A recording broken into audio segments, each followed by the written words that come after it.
causes his minions to do degrading things that they think, for some reason, because their minds get warped, that this is something great. The Bush family is related. It's one of those families that's related back to British royalty.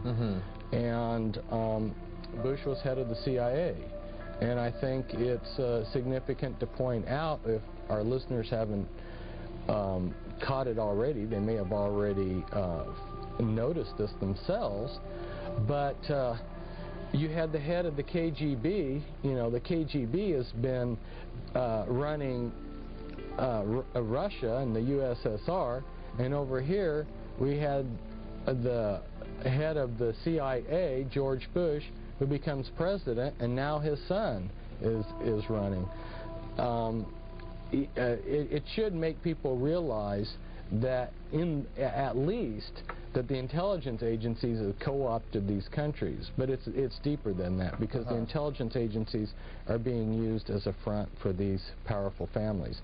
And there's literature out there that talks about how the intelligence agencies have been prostituted to these powerful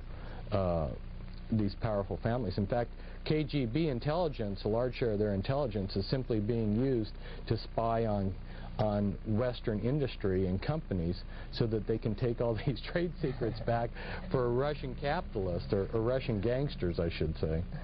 Wow, truly incredible. Also, Fritz, I remember this also from your talks over the weekend.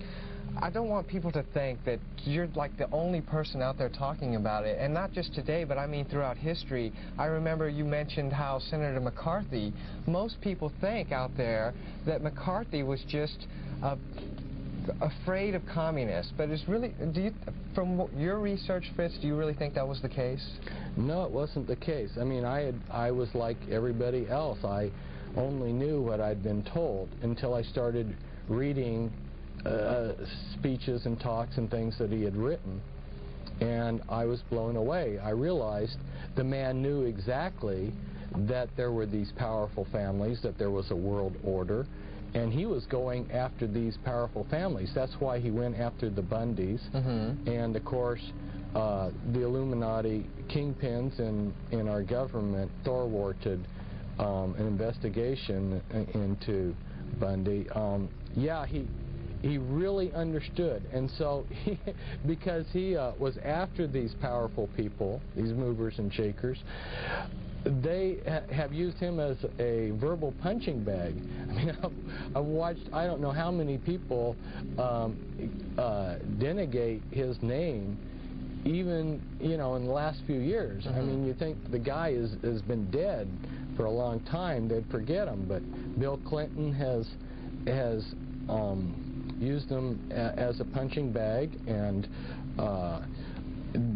then George Bush. So it's the Illuminati almost use him as an example. Like, if you come after us, this is what's going to happen to you. Isn't that correct? Yes, yes.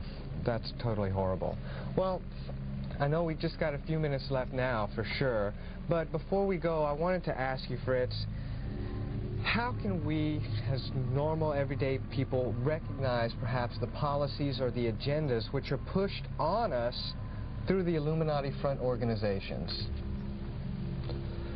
Oh boy, that's a good question, but it's also a big question. Well, you will see that there are certain things that are politically correct, and you will also notice that the world is going towards central control. Right. It's going towards globalization, where we're having the United Nations. You know, the United Nations was formed out of the League of Nations, and there's a continual push to have one political, one world government. Now, isn't that just a natural evolution of perhaps human society? I mean, as the world seems to be getting smaller and smaller through technology, most people would say that would just be a natural evolution of our whole government system. Well, it's definitely being pushed, and whether one wants to believe that's a natural outgrowth of improved communication and transportation, that's up to the individual, but it is definitely being pushed. It's taking a lot of money and a lot of effort to make it happen, and the push behind it are these global elite families that are controlling things from behind the scenes. So not only do we have political globalization, but we have economic globalization and we have religious globalization. So when you see any kind of an agenda that contributes to this one world order, or as Bush has called it, New World Order, or, you know, Hitler, who was also of these bloodlines, also referred to New World Order. That seems to be a popular term with them. Right, and I noticed earlier when you had mentioned it, you just said world order, that you didn't put the new in there. Why is that? Because it's not new at all. In fact, they keep using the same formulas.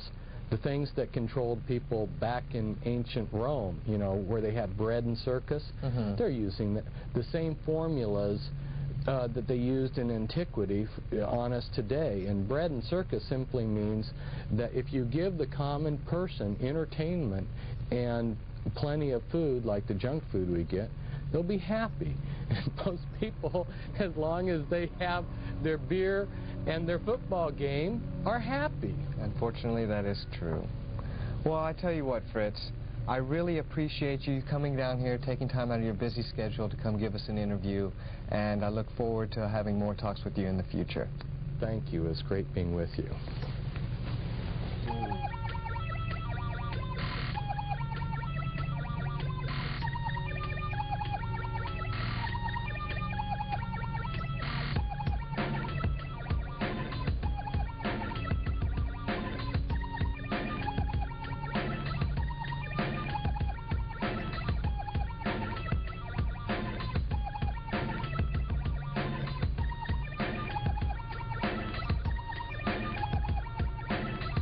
And you get then are prepared for the New World Order. They've been preparing people for many years, and it's almost here. It's almost here.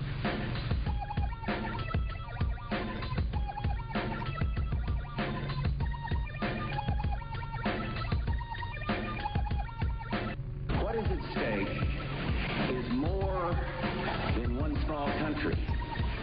It is a big idea. A new world order.